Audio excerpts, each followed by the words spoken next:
Now we will begin the test of English as a foreign language. Use the eraser end of your pencil to open your test book to the first page. Read the directions for Section 1 in your test book as you listen to the directions on this recording. Do not read ahead or turn the pages until you are told to do so. Section 1. Listening Comprehension. In this section of the test, you will have an opportunity to demonstrate your ability to understand conversations and talks in English. There are 3 parts to this section, with special directions for each part. Answer all the questions on the basis of what is stated or implied by the speakers in this test. Do not take notes or write in your test book at any time. Do not turn the pages until you are told to do so. Part A. Directions. In Part A, you will hear short conversations between 2 people.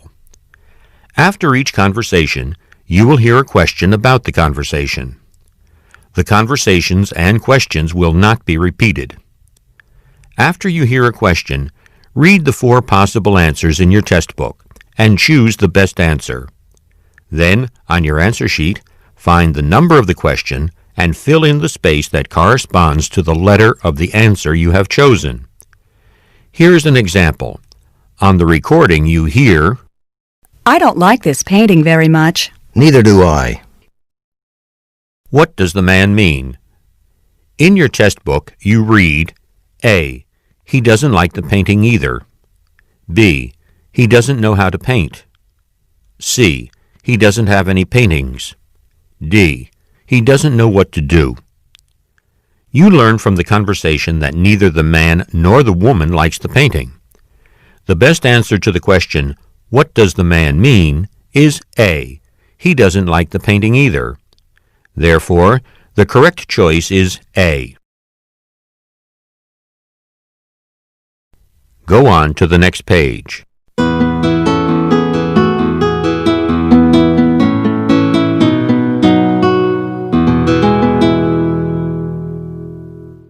Now we will begin Part A with the first conversation. Number 1. Did you buy your ticket from a travel agent or from the airline? Does it matter? They're all the same price. What does the woman mean?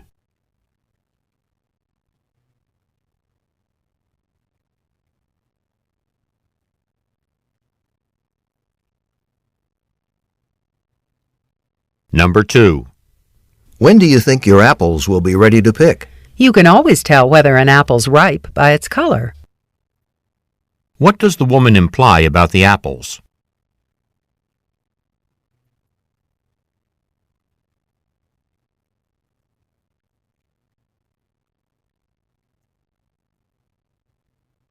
Number 3. My lease is about to expire, and I've decided to get a larger place. Do you know of any 2-bedroom apartments for rent? Have you checked the off-campus listings at the housing office? What does the man imply?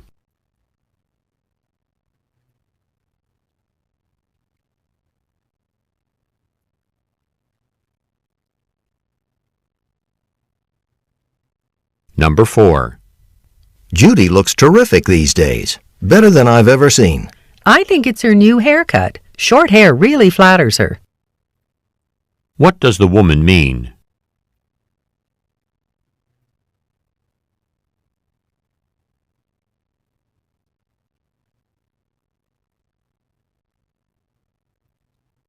Number 5. How about if I come over to pick you up at 6:45 for the movie? Make it 7. I won't have finished with dinner until then. What will the woman probably be doing at 6:45?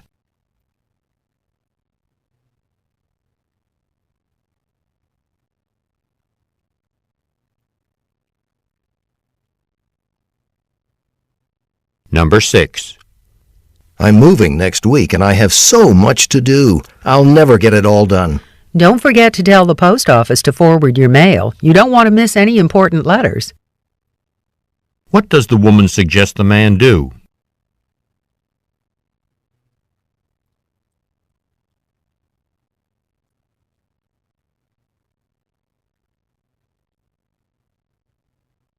Number 7.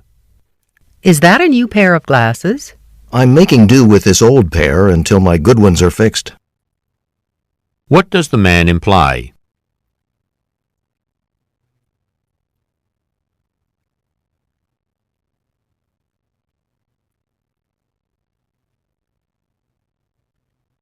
Number 8. I've spent the whole morning at the library looking for the information we need, for the assignment that's due Friday. I'm stuck too. Maybe Dr. Boyd will have some suggestions. What will the speakers probably do?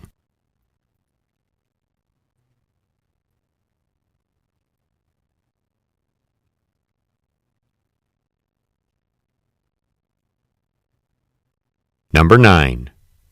I thought you wanted orange juice. The machine only had milk. What does the man imply?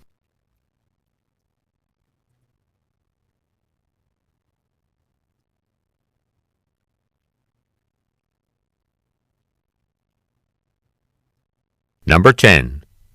Not many people know that I'm going to get this promotion. Your secret is safe with me. What does the woman mean?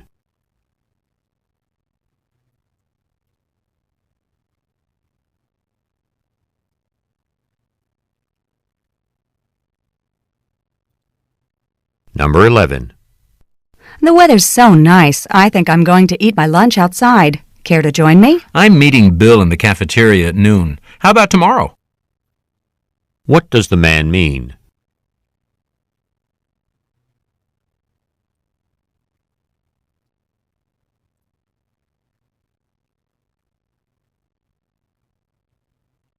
Number 12. Listen, Eleanor, I shouldn't have said what I said yesterday. It just didn't come out right. Well, I shouldn't have let it get to me. What is the woman doing?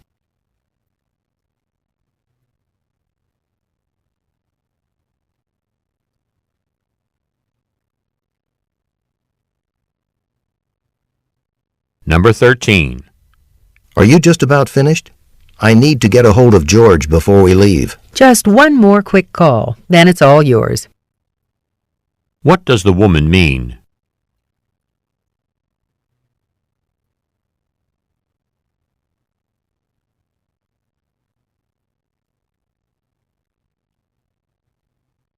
Number 14.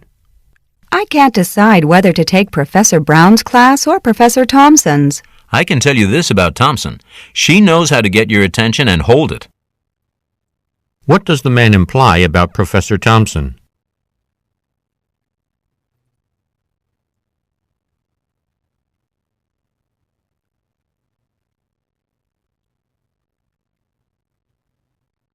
Number 15.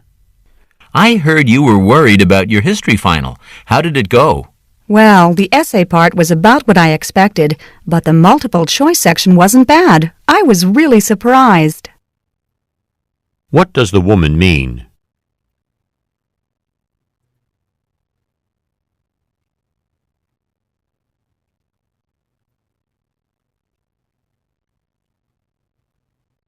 Number 16.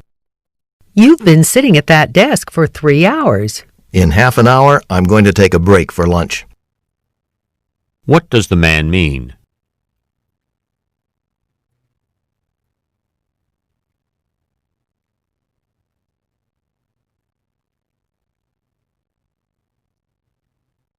Number 17. I thought you didn't have time to go to the bank. It was close, but I made it. What does the woman mean?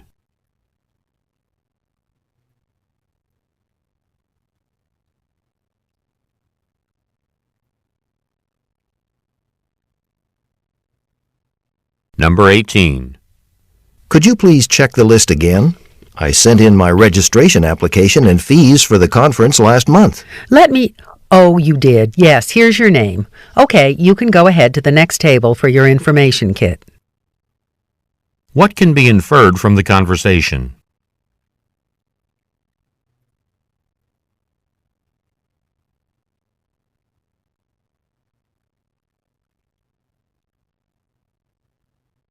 Number 19. How do I get to the museum cafe? I left my map at the information desk. What does the woman mean?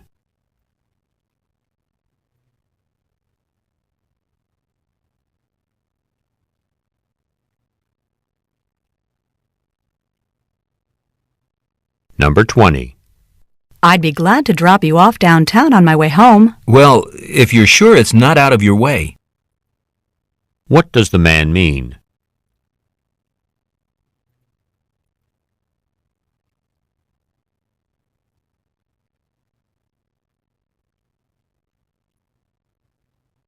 Go on to the next page.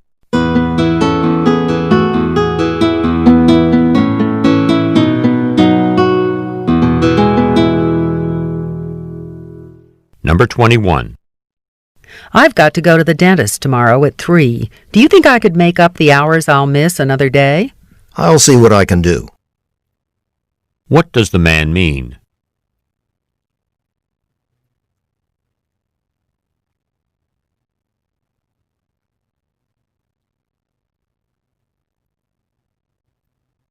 Number 22. I can't seem to shake this cold. Sometimes the only thing that helps is taking it easy. What does the man mean?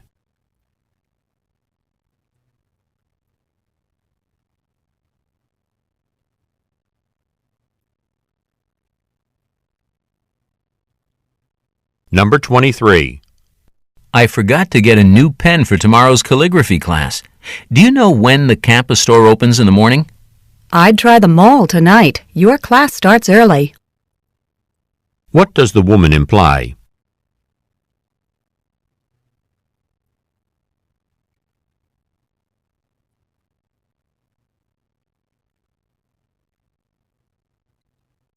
Number 24. I just tried Richard's house and nobody answered. That's odd. He left here at noon, so he should have arrived at least 30 minutes ago. What can be inferred from the conversation?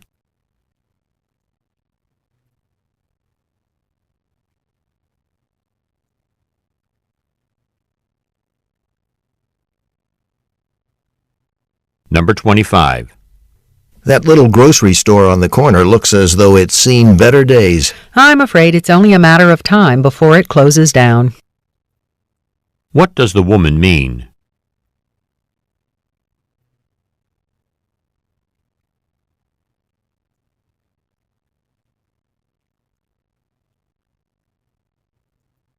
Number 26. I can't seem to get the TV to come on. It must be broken. Have you checked to see if it's plugged in?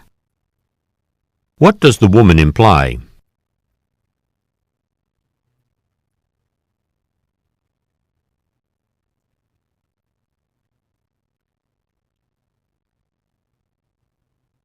Number 27. I'd like to get a chair with wheels because I need to be able to get from the computer to the phone more easily. I'll take it up with Gary in office furnishings, but I can't make any promises. What will the man do?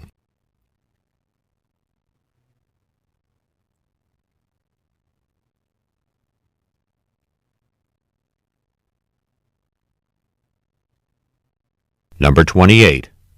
So you think your supervisor approves of your work? She didn't come right out and pat me on the back, but I did get that impression. What does the man imply?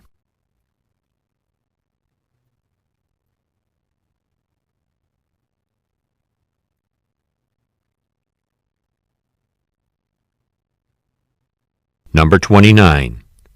Are we all set for the meeting downstairs? I told them we need a slide projector. I took care of it on my way back from lunch. What does the man imply?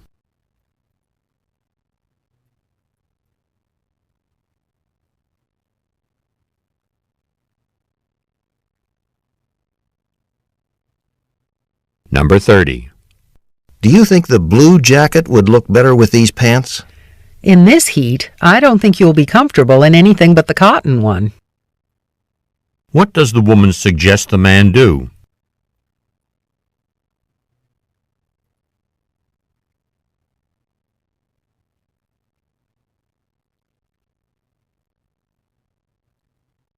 This is the end of Part A. Go on to the next page.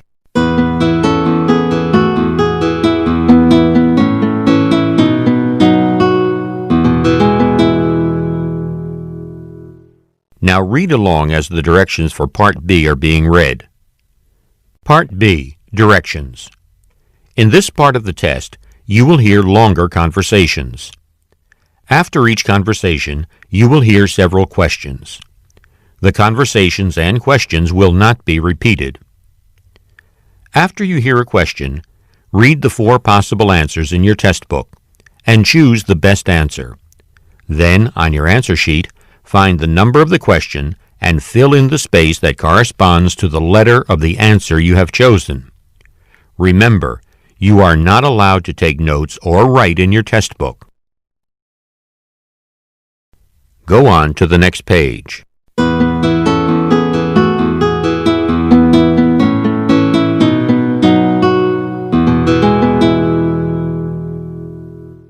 Now we will begin Part B with the first conversation. Questions 31 through 34. Listen to a conversation between a college student and his counselor. Good morning, Steve. What can I do for you? Well, I've decided I want to transfer to a smaller college. I know you've had a rough time adjusting, Steve, but I'm sorry to hear you want to leave. What I need to do now is find a new college, and I was hoping you might have some ideas. I might, but first I think I ought to warn you about some of the potential problems with transferring. The main one is how many of your credits will be accepted by your new college. You mean they won't all be transferable? Not necessarily. It'll depend on what courses you've taken here and how they fit in with the requirements at the other school. So whatever college you choose, be sure to find out about transferring your credits. Who would I talk to about something like that? First check with the admissions officer, then follow up with the registrar's office. Now, the other thing I wanted to caution you about is thinking that a transfer will solve all your problems. I'm not sure I understand what you mean. Well, I know you haven't been happy this semester, but are you sure changing colleges is going to be the answer? I like my classes, except for composition. The math department is everything I expected it to be, but maybe if my roommate and I had hit it off better. That's really bothering me more than anything else. Really? Did you talk to someone at the residence office? It might be that changing roommates would make all the difference. I might just do that. Number 31. Why does Steve visit the counselor?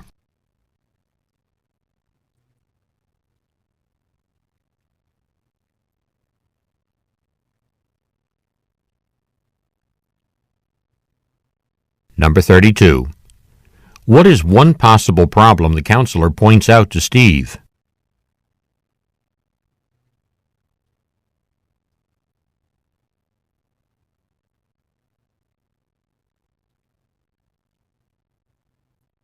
Number 33. What is Steve's main problem in adjusting to his college?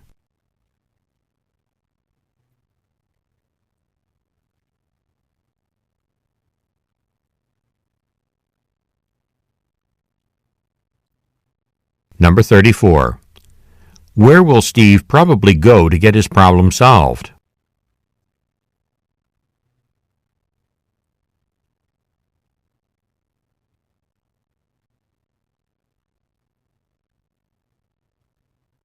Questions 35 through 38.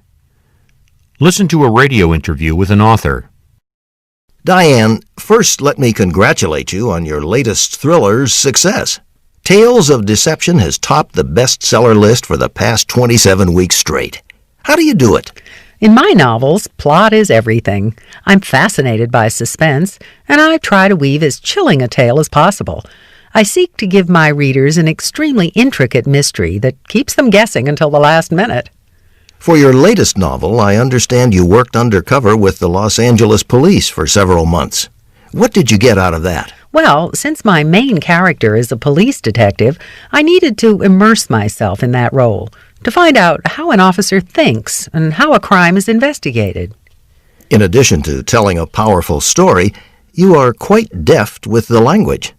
You seem to place quite an emphasis on precise descriptions, and of course you really know how to set the scene. Thank you. Actually, I began my writing career as a poet. It's no coincidence that I strive for a certain style. It seems to me it would take years to produce something so well written and researched, not to mention the time it takes to work out the plot. And yet, you write so fast that sometimes you've got 2 new books out at the same time. Tell me about your work habits. I keep at it all the time. I get up at 6 every morning, review the outline for the chapter I'll write that day, and don't stop till I'm finished, sometimes 4 or 5 in the afternoon. Even when I'm not at my desk, I'm working. Ideas flash through my mind all day long. That's why I carry a little notebook around with me. I guess that's about all the time we have today. Thanks very much for being with us. You're quite welcome. Number 35. Why does the man congratulate the woman?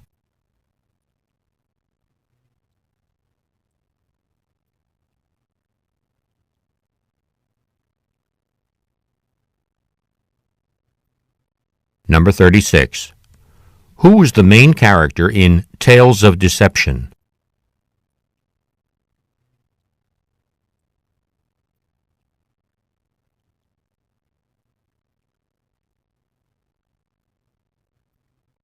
Number 37. Why does the man ask the woman about her work habits?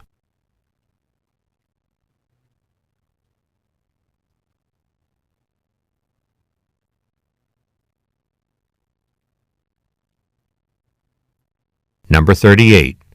Why does the woman carry a notebook?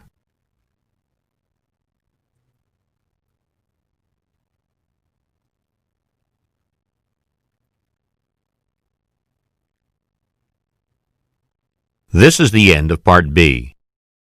Go on to the next page.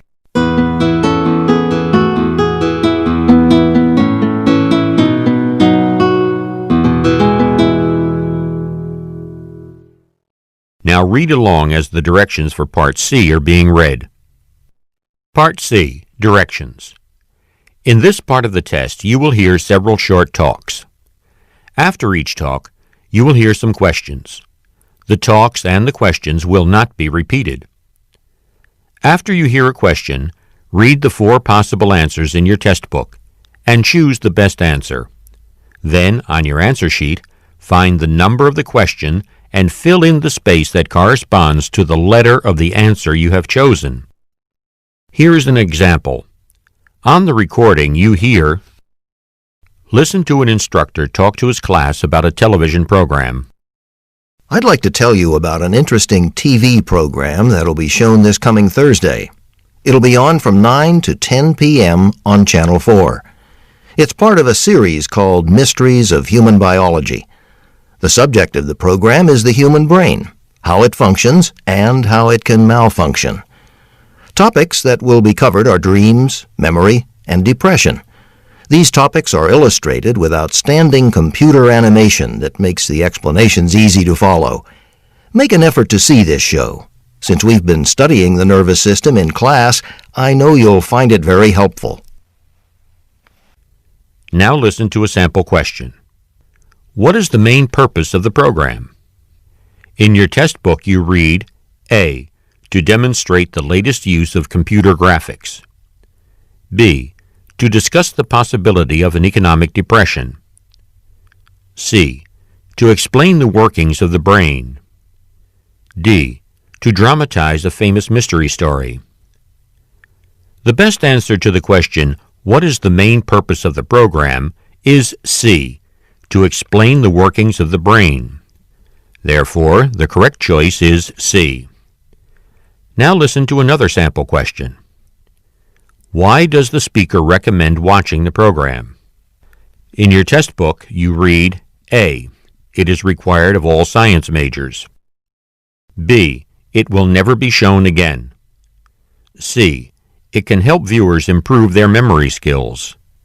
D. It will help with coursework. The best answer to the question, why does the speaker recommend watching the program, is D. It will help with coursework. Therefore, the correct choice is D. Remember, you are not allowed to take notes or write in your test book. Go on to the next page.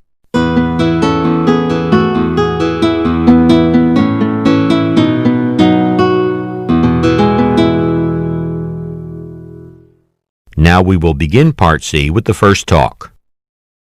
Questions 39 through 42. Listen to an announcement on the radio. As we head into hurricane season, we'd like to take this opportunity to go over some precautionary measures you can take in this dangerous season. This is especially important for those of you living in coastal areas where hurricanes can be destructive because of their heavy winds. The following guidelines have been established by the National Weather Service. Before hurricane season even begins, stock up on batteries, candles, bottled water, non-perishable foods such as canned goods, and other emergency equipment. In case of a hurricane warning, following these safety guidelines may help save your life and property.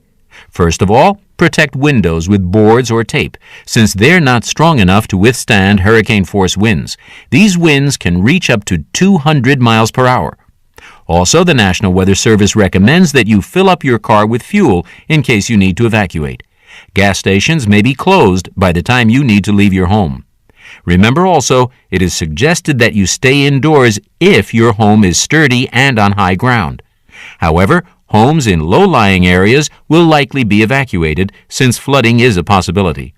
Listen to the radio for emergency weather reports and evacuation information. If called to evacuate, leave the area immediately. You will be advised of the locations of local shelters. Number 39. What is the talk mainly about?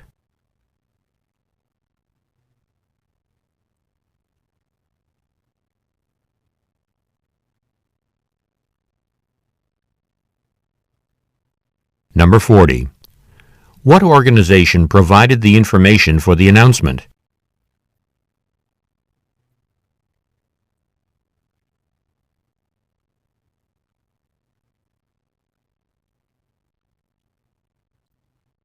Number 41.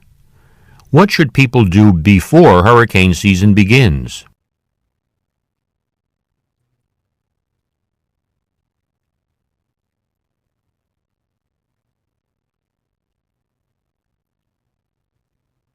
Number 42.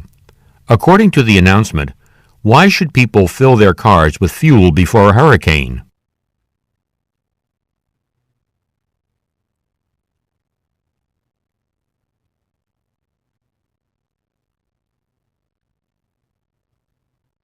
Questions 43 through 46. Listen to part of a lecture in a United States history class. In the days before telephones, radio, and television, the only network of public communication that could reach farmers was the mail. But this wasn't the mail as we know it today. At that time, in the early 19th century, mail delivery was uneven and widely scattered. In fact, many people living in rural areas got no mail at all. In the early decades of the century, mail carriers were privately employed. They did not work for the government. Many years later, when the government finally took charge of delivering mail, it was mostly in cities that mail got delivered to people's homes. So farmers still had a problem. They had to go to a post office to collect their mail, which, by the way, wasn't always nearby. Farmers' requests to have mail brought to their homes were at first met with outrage. What could be more ridiculous, many urban residents asked, than paying government employees to travel miles across the countryside with an occasional letter? Nevertheless, farmers' organizations succeeded in convincing the United States Congress that farmers needed mail delivery. Finally, in 1891, rural free delivery, known as RFD, came into being. In a sense, rural free delivery was the most important communications revolution in United States history. Rural Americans were now lifted out of the relatively isolated communities they lived in. Because of rural free delivery, there now ran a highway to the world from every farmer's doorstep. Number 43. What does the speaker mainly discuss?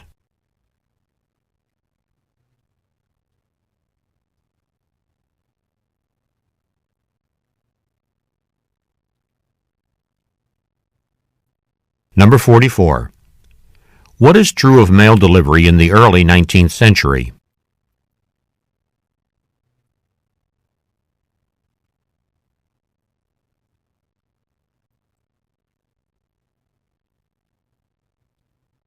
Number 45.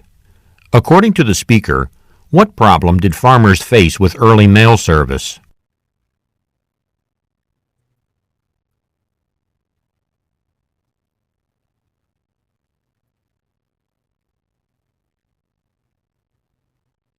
Number 46. How did many city residents react when farmers first requested mail delivery?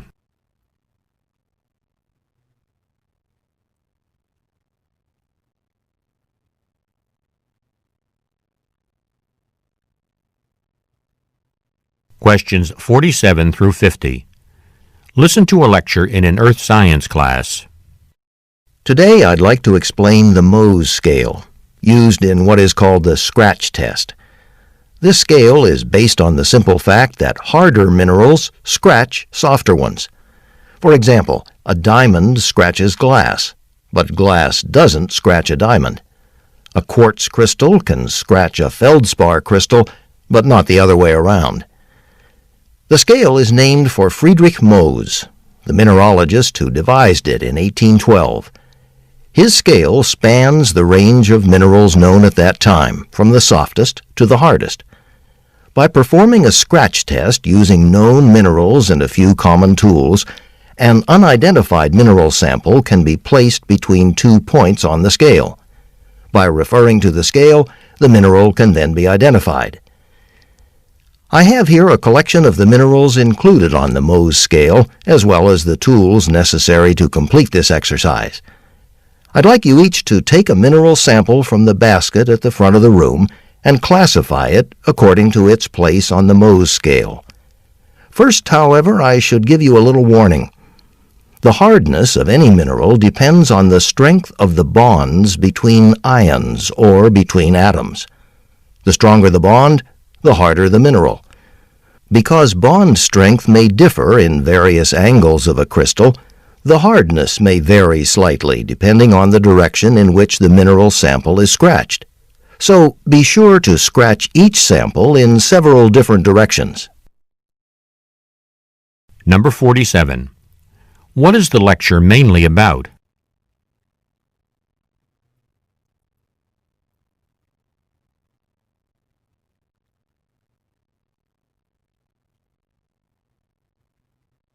Number 48.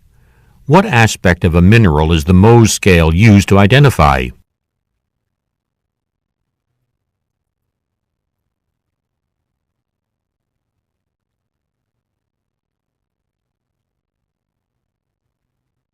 Number 49. What does the teacher ask the class to do?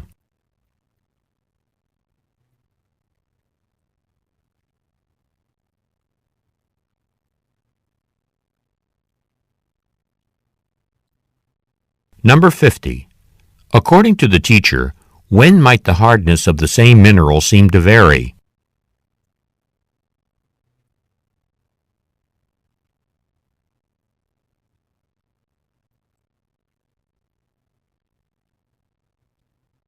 This is the end of Section 1, Listening Comprehension. Stop work on Section 1. This is a reminder.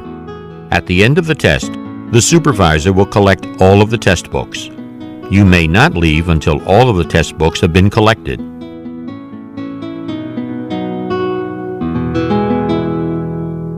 End of recording.